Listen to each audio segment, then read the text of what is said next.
Assalamualaikum warahmatullahi wabarakatuh. Salam sejahtera untuk kita semua. Perkenalkan, nama saya Lila Kurniawardani, dosen program studi Teknik Sipil Fakultas Teknik Universitas Wisnuwardana Malang. Pada kesempatan kali ini saya ingin menyampaikan video terkait pembelajaran dalam PDD UKTPT Sertifikasi Dosen 2025. Pada program studi Teknik Sipil, bidang keahlian saya adalah bidang transportasi, lebih khususnya adalah di bidang rekayasa lalu lintas atau manajemen rekayasa.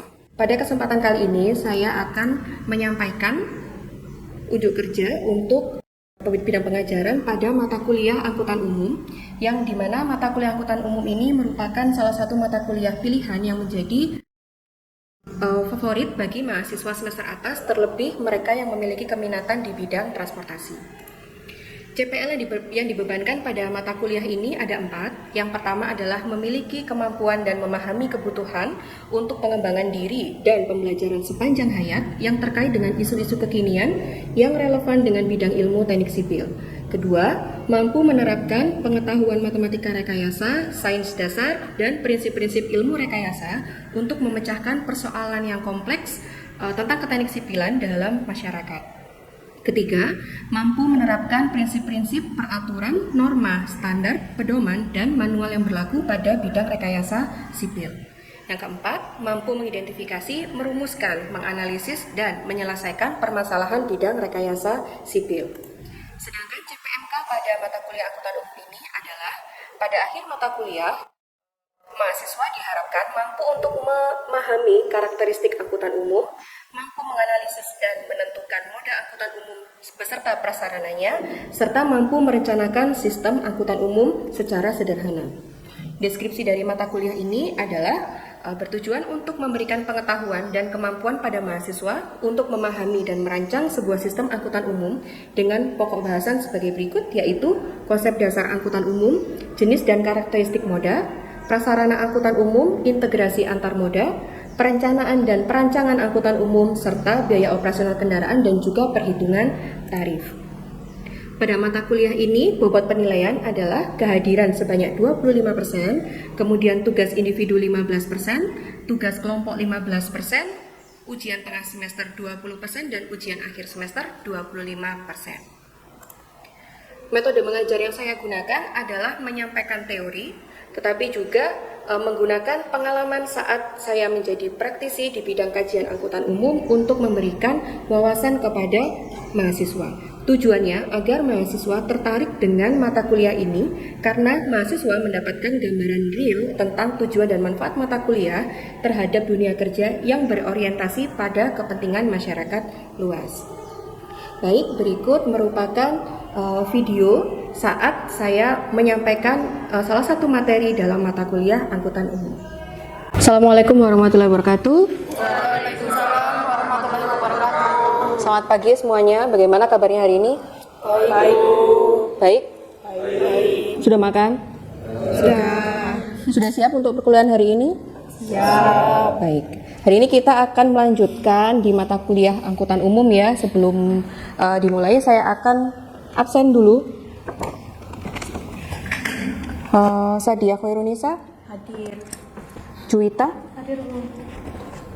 Putri Sika, Hadir. Bahrul Ilmi, Muhammad Zulfa Hakiki, Izul Sawaid, Muhammad Mauludin, belum? Oke.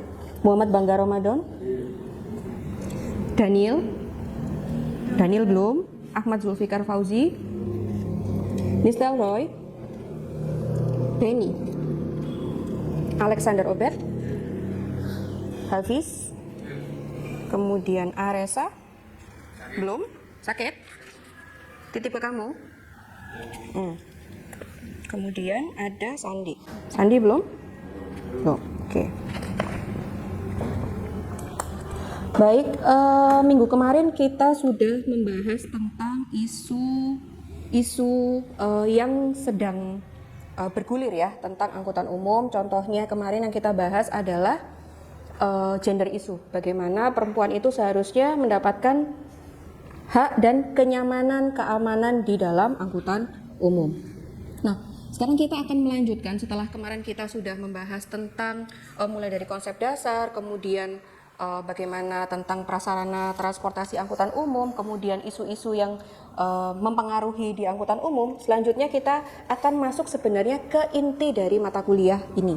Kalau dibilang inti itu sebenarnya tidak terlalu masuk ya memang untuk S1, tetapi ini adalah perkenalan dan juga target saya kalian bisa mengetahui, kemudian memahami, dan juga bisa menganalisis dan merencanakan secara sederhana. Materi hari ini adalah tentang perencanaan dan pemodelan transportasi. Nah, sebelum kita merencanakan, kita belajar untuk merencanakan, kita harus tahu dulu kenapa sih kita harus merencanakan. Nah, alasan dibalik kita merencanakan transportasi atau ini dalam apa yang lebih khusus lagi adalah angkutan umum nantinya, itu adalah kita harus tahu dulu permasalahan transportasi perkotaan. Kenapa kok perkotaan? Kenapa bukan pedesaan atau tempat-tempat yang rural area?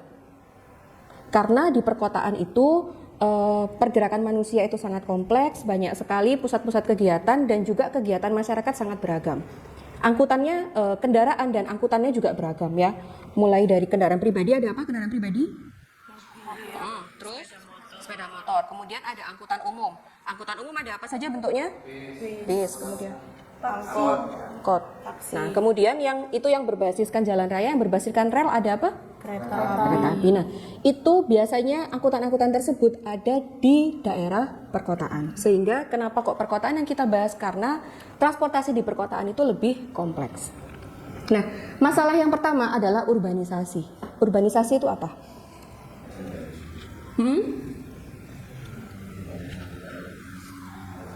Perpindahan dari,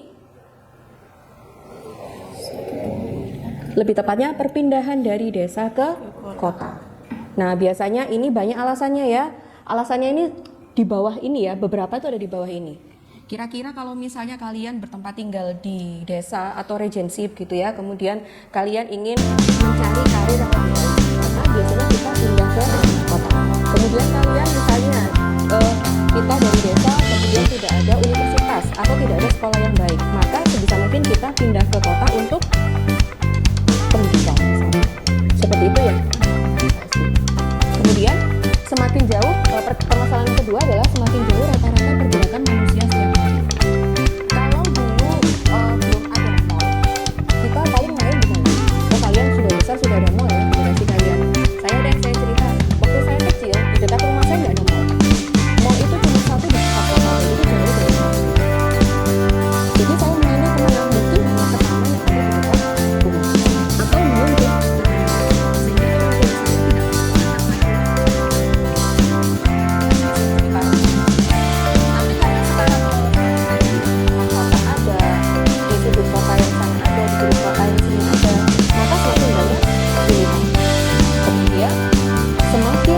taman yang ada di dekat rumah. Atau mungkin bergeser. Yang dulu anak-anak nggak pernah main di playground, mainnya di mana? Taman gitu ya, taman dekat rumah. Sekarang anak kecil mainnya di playground. Nah, anak kecil bisa nggak berangkat sendiri? Nggak bisa dong. Pasti diantar sama orang tuanya. Akhirnya orang tuanya naik apa? Bisa naik mobil, bisa naik angkutan umum kalau misalnya ada, atau di kota kalau di kota yang ada. Makanya pergerakannya semakin jauh, semakin banyak, semakin beragam. Kemudian semakin banyak wanita yang bekerja.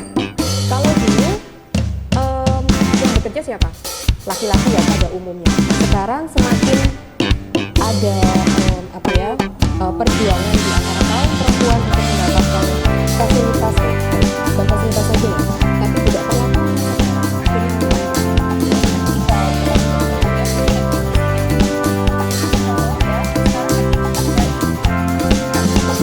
Nah, seperti itu akhirnya kesempatan perempuan untuk mendapatkan pekerjaan sedikit.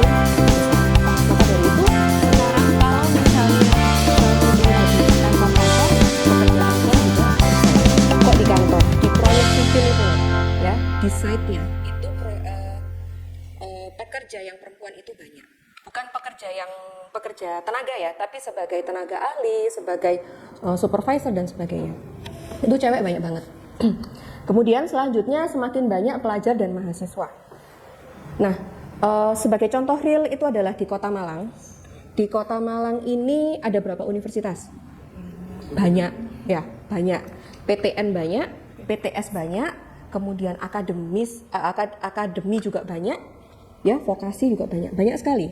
Sehingga yang menjadi mahasiswa di Kota Malang itu tidak hanya penduduk Kota Malang dan sekitarnya. Ada yang dari luar pulau, ada yang dari beda provinsi, ada bahkan yang dari luar negeri. Saat mereka datang ke sini, otomatis mereka akan melakukan kegiatan dong ya. Mereka akan berkegiatan, kemudian sesekali mereka membutuhkan pergerakan dengan menggunakan kendaraan dan sebagainya. Belum lagi kalau mereka datang ke sini dengan membawa kendaraan. Malang ini platnya apa? N. Kalian pernah lihat plat apa di Kota Malang selain N? AG. Pengetahuan di jalannya besar dia. AG ya, banyak ya, AG. Kemudian sekarang yang banyak itu apa? B, ya, plat Jakarta itu banyak sekali. Nah itu menunjukkan bahwa kalau di kota itu punya daya tarik berupa keunggulan di bidang pendidikan, maka otomatis akan menarik pendatang. Nah, kemudian selanjutnya semakin banyak wisatawan. Kota Malang kota wisata bukan? Ya. Ada apa aja di Kota Malang?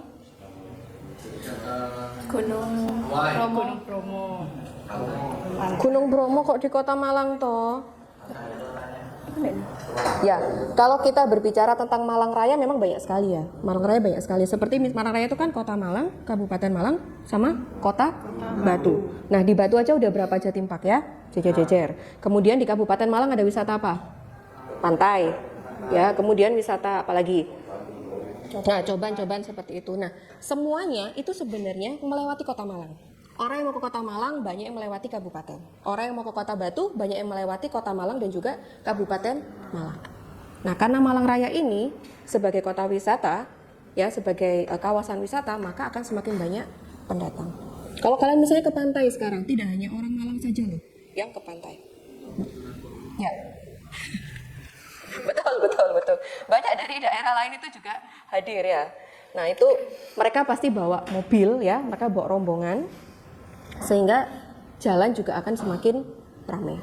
Nah, kalau sebenarnya dari penjelasan tadi itu sebenarnya semuanya adalah nilai plus ya, terutama untuk kota yang didatangi.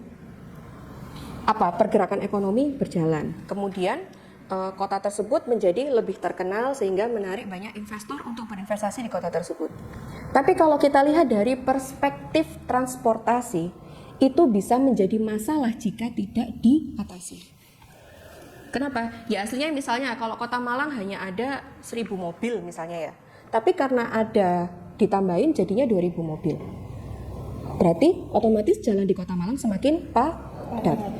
Kalian pernah ketemu kepadatan di Kota Malang? Sering. Bagaimana rasanya terpapar kepadatan itu? Emosi. Kalau misalnya kita lagi slow, jadwal kita masih bisa teratasi, itu nggak masalah. Tapi saat kita terburu-buru, saat kita misalnya ada meeting, kamu ada kuliah 4 SKS misalnya, dosennya galak gitu ya, otomatis apa yang kamu lakukan?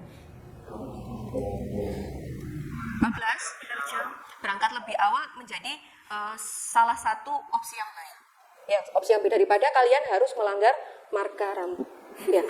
Tapi kenapa kok itu jadi permasalahan? Karena kita masih bergantung pada kendaraan pribadi. Masih belum ada angkutan umum yang ada, yang handal, ya, yang tepat waktu, kemudian tiketnya murah, kemudian dekat dengan tujuan kita, itu masih belum ada, khususnya di Kota Malang. Seperti itu, makanya kalau kita mau merencanakan transportasi, kita harus melihat permasalahannya dulu. Dan permasalahan ini hampir merata di semua kota besar di Indonesia. Mungkin kalau Jakarta sudah mulai diatasi ya, karena mereka sudah memiliki banyak angkutan umum. Seperti itu. Baik, selanjutnya adalah ciri dasar dari perencanaan transportasi. Yang pertama adalah multimoda. Nah, saat kita merencanakan transportasi, itu kita harus mempertimbangkan tentang prinsip multimoda ini. Bisa dibaca? Bisa diartikan kira-kira multimoda itu apa? Sistem yang bagaimana?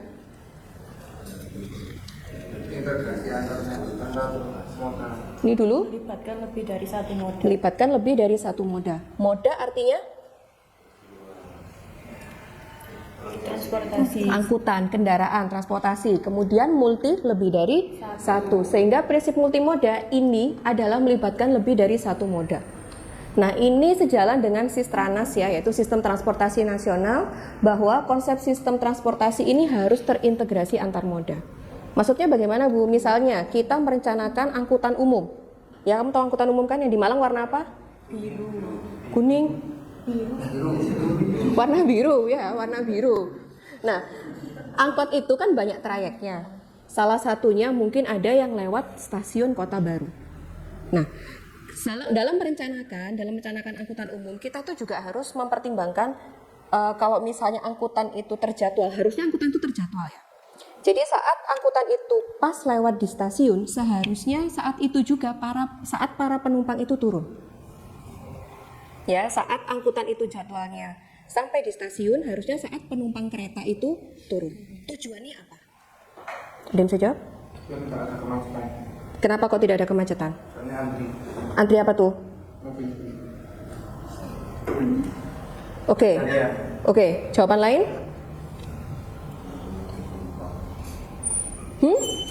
Saat penumpang kereta itu turun, seharusnya sudah bisa ditangkap oleh angkot. Tujuannya apa?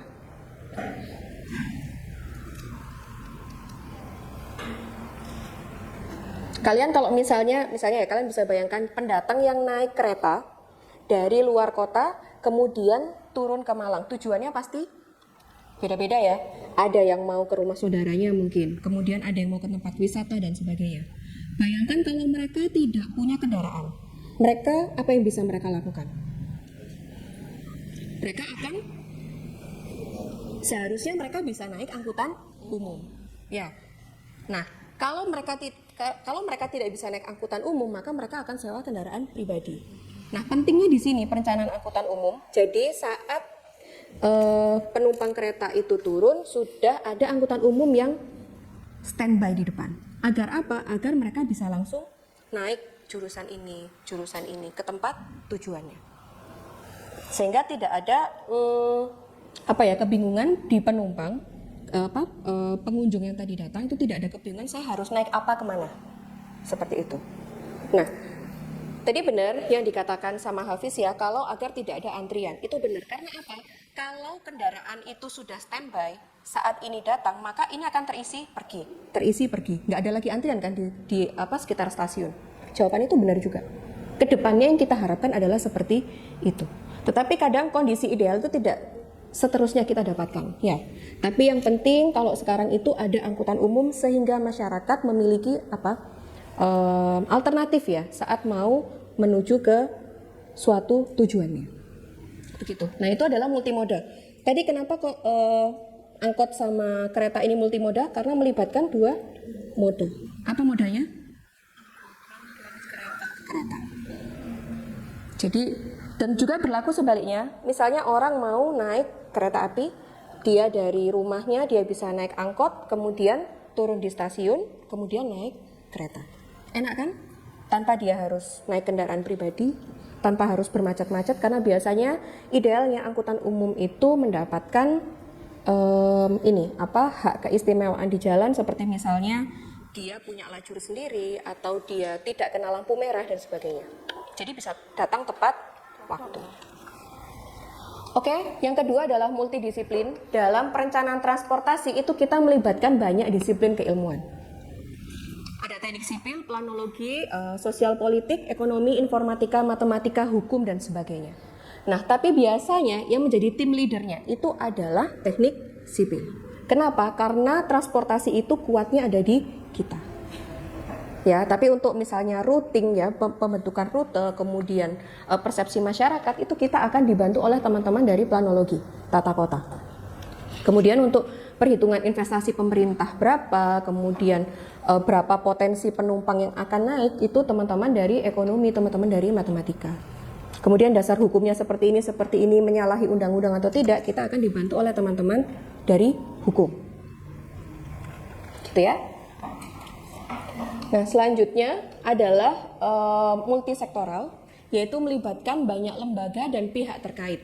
Ada DLLAJ ya, Direktur Lalu Lintas dan Angkutan Jalan. kemudian ada Dinas Perhubungan, Bina Marga, Dispenda, operator bus, masyarakat, dan sebagainya. Kemudian multi masalah, kalau kita merencanakan transportasi, sebenarnya itu merupakan sebuah solusi ya, merencanakan transportasi, tapi di sisi lain itu juga biasanya diiringi oleh permasalahan. Nah, menimbulkan banyak permasalahan baru dengan dimensi yang beragam dan luas. Ini contohnya adalah yang pertama adalah masalah rekayasa, kemudian masalah ekonomi pertanahan. Nah, yang paling umum ini adalah masalah pertanahan. Misalnya kita ingin membuka jalan baru, bukan membuka jalan baru, melebarkan jalan ya, agar jalan ini bisa dilewati oleh bus. Biasanya ada kepentok di bagian pertanahan. Bisa menebak kira-kira apa?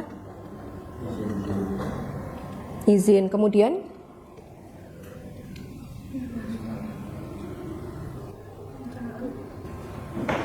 kita harus membebaskan lahan tersebut ya. Kadang-kadang. Kalau untuk pelebaran saya kira nggak terlalu ini ya. Tapi kalau pelebaran disertai dengan pembukaan jalan baru ya, biasanya kita membutuhkan land acquisition atau pembebasan lahan. Pernah dengar berita tentang pembebasan lahan yang sangat sulit ya? Ya, biasanya masyarakat tidak cocok dengan harganya ya, seperti itu. Nah, kemudian juga bisa timbul masalah sosial. Ini karena tidak semua masyarakat itu memahami pentingnya kita untuk merencanakan transportasi ini. Bisa jadi saat pelebaran jalan mereka tidak setuju, atau pembebasan lahan mereka tidak setuju. Nah, ini adalah masalah sosial. Kalau tidak bisa diatasi dengan pendekatan-pendekatan, maka akan ada proyek itu tidak akan berjalan dengan lancar. Ini adalah pihak yang terlibat dalam perencanaan transportasi dan harus ada ya. Apalagi kalau perencanaan transportasi itu biasanya langsung dari pusat. Jadi bukan merupakan inisiasi dari swasta. Jadi itu adalah langsung dari pusat. Maka yang harus ada adalah penyelenggara kajiannya, yaitu orang atau lembaga yang bertanggung jawab dalam pengambilan keputusan dari hasil kajian ini. Kalau misalnya transportasi biasanya dari Kementerian Perhubungan. Nah, banyak dari pekerjaan kajian, kemudian di kota ini akan diadakan bus kota, di kota ini akan ada proyek MRT misalnya, itu dari kementerian.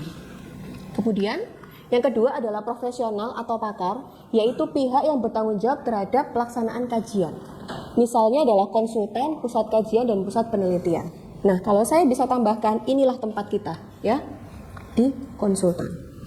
Jadi kita bisa menjadi konsultan dari sebuah kajian perencanaan angkutan umum. Kemudian kalau untuk pusat kajian dan pusat penelitian, ini misalnya kalian jadi akademisi ya, misalnya kalian jadi dosen, kemudian kalian konsentrasinya di bidang transportasi, khususnya angkutan umum atau rekayasa lalu lintas lah, itu kalian biasanya akan diminta sebagai pakar dari akademisi. Itu juga bisa. Kenapa butuh pakar? Ya karena semua harus dihitung ya, semua harus didasarkan dengan keilmuan sehingga keputusan yang diambil itu tidak asal diputuskan. Semua harus ada dasarnya. Nah, kemudian selanjutnya adalah masyarakat. Masyarakat ini mencakup sekelompok anggota masyarakat yang dipilih untuk mewakili masyarakat umum dalam proses pengkajian. Bisa dengan cara mengumpulkannya dalam FGD ya, Focus Group Discussion. Jadi di situ ada masyarakat, kemudian para stakeholder dikumpulkan, dengar pendapat. Bisa. Atau kita bisa melakukan wawancara atau kita menyebar kuesioner kepada masyarakat, menanyakan kebutuhan dan kesediaannya mungkin seperti itu tentang perencanaan transportasi. Nah, ini adalah pendekatan analitis, pengambilan keputusan, kemudian persyaratan ketepatan. Ini adalah tentang data dan hasil, kemudian tersedianya data, yaitu transformasi data, kemutakhiran pemodelan harus menggunakan teori yang terbaru dan juga disetujui oleh perundang-undangan tentu saja. Kemudian sumber daya yang tersedia, ini ada waktu dan juga sumber daya manusia, surveyornya, tenaga ahlinya, dan sebagainya. Kemudian persyaratan proses data, ini software yang digunakan apa? Juga harus bisa dipertanggungjawabkan ya.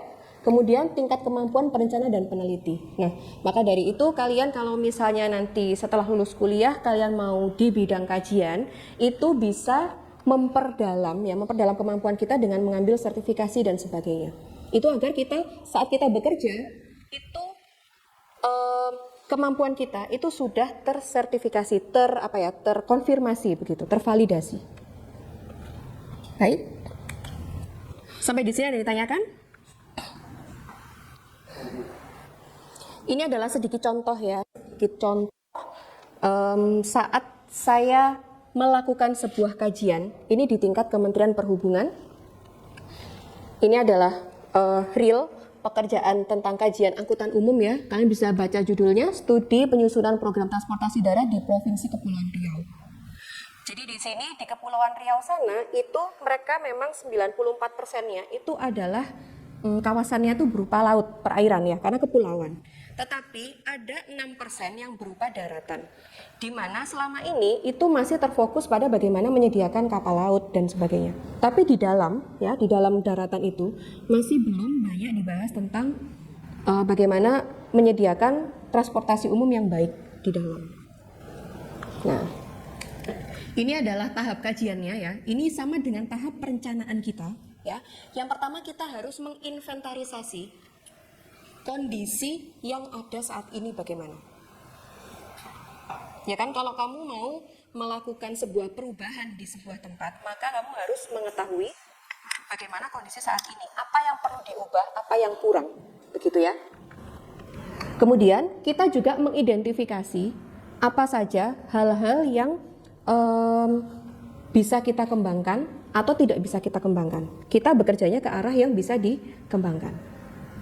Kemudian kita melakukan juga dalam identifikasi, ini ada survei kepada masyarakat. Kita tanyakan kebutuhannya apa. Kalau misalnya transportasi darat itu apa? Transportasi darat, angkutan umum yang transportasi darat, bus, kemudian angkot, taksi, kereta api.